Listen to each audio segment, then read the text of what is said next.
Greetings, friends. Saudações, amigos! Hoje nós continuamos nossa jornada por meio do incrível livro O Grande Conflito, que descreve a história de Deus trabalhando por meio de seu povo fiel através de séculos de escuridão até o fim dos tempos.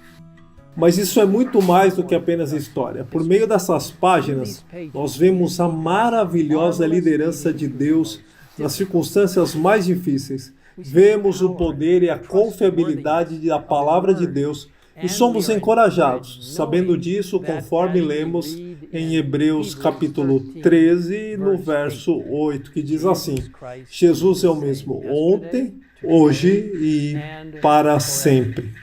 Esse mesmo Jesus está conosco hoje, nos guiando individualmente como igreja, e Ele estará conosco até o fim dos tempos. Estamos agora no capítulo 12 do Grande Conflito, intitulado Os Nobres da França. Anteriormente, nós vimos como Deus trabalhou de maneira tremenda no protesto de Espira e na confissão em Augsburg. Isso marcou um triunfo maravilhoso para a reforma na Alemanha. No entanto, foi seguido por um tremendo derramamento de sangue quando milhares selaram o testemunho com sangue enquanto a Igreja Romana perseguia os fiéis seguidores de Cristo. Dias sombrios também chegaram aos seguidores na Suíça. A perseguição daqueles que desejavam receber a verdade deu origem a uma guerra civil onde Zwinglio e muitos outros crentes foram mortos.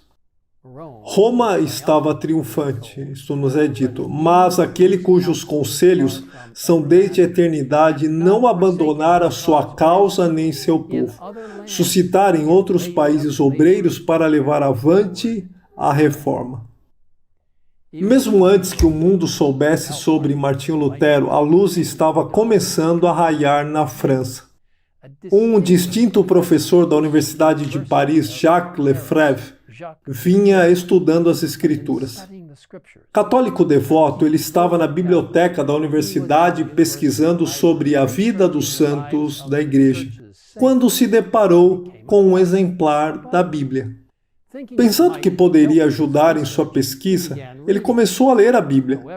No entanto, em vez de encontrar informações sobre os chamados santos, ele encontrou o Senhor Jesus Cristo e a pura doutrina que esteve escondida por séculos.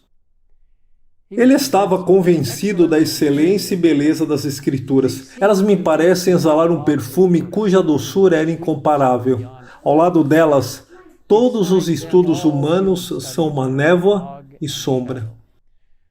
Lefebvre estava convencido de que a maior necessidade de seu tempo era um retorno às Escrituras, e ele resolveu estudá-las com seriedade e ensiná-las a seus alunos. Mais tarde, ele traduziu o Novo Testamento para o francês, que foi publicado na mesma época em que a Bíblia alemã de Lutero estava saindo do prelo em Wittenberg. Um dos alunos de Lefebvre, William Farel, tornou-se uma forte voz da reforma na França. Muito parecido com o apóstolo Paulo, Farel veio de uma família piedosa e apoiou ardentemente a igreja estabelecida. Como devoto romanista, ardia em zelo para destruir a todos os que ousassem opor-se à igreja. Eu rangia os dentes, qual lobo furioso, declarou ele mais tarde, referindo-se a esse período de sua vida quando ouvia alguém falar contra o Papa. Ele, com seu mentor Lefebvre, tinha sido fiel na adoração dos santos, adorando em santuários e fazendo atos de penitência.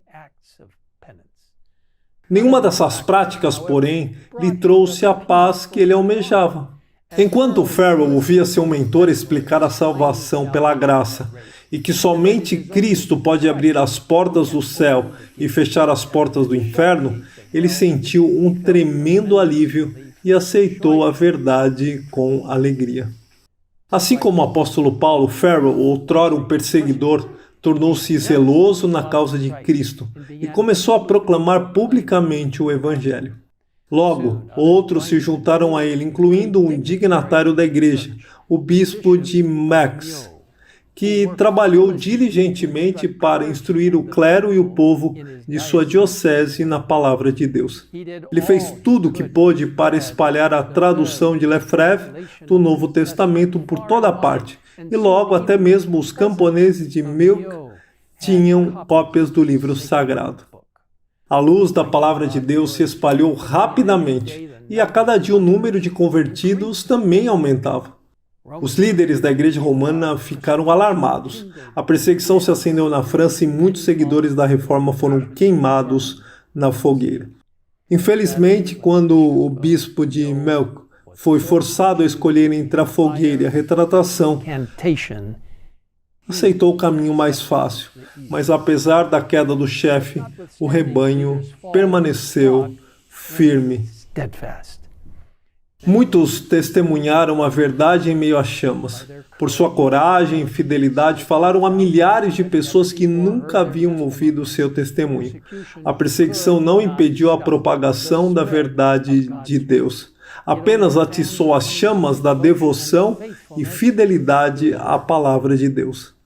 Amigos, hoje nós somos tão fiéis à palavra de Deus?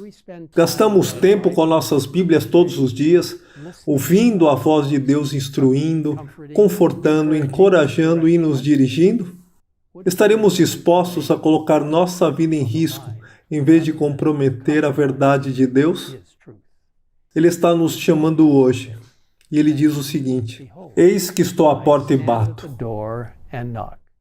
Se alguém ouvir a minha voz e abrir a porta, entrarei em sua casa e cearei com ele e ele comigo. Ao vencedor darei o direito de sentar-se comigo no meu trono, assim como também eu venci e me sentei com o meu Pai no seu trono. Quem tem ouvidos, ouça o que o Espírito diz às igrejas. Eu convido você a orar comigo agora mesmo. Pai nosso que estás nos céus, obrigado pelas fiéis sentinelas do passado. Pessoas que, ao ouvirem a palavra de Deus, compreenderam o teu tom de verdade. Eles permaneceram firmes pelo que era certo e, através do teu poder, eles foram capazes de passar pelas chamas para morrer. Um testemunho para ti, Senhor. Por isso, pedimos que nos ajudes a ser firmes em nossa determinação de defender a palavra de Deus enquanto enfrentamos o futuro e os ventos que estão soprando contra a palavra de Deus. Ajuda-nos a exaltar a palavra de Deus, a palavra escrita de Deus, que representa Jesus, palavra viva. Obrigado por nos ouvires nesta oração. Em nome de Jesus nós pedimos. Amém. Amen.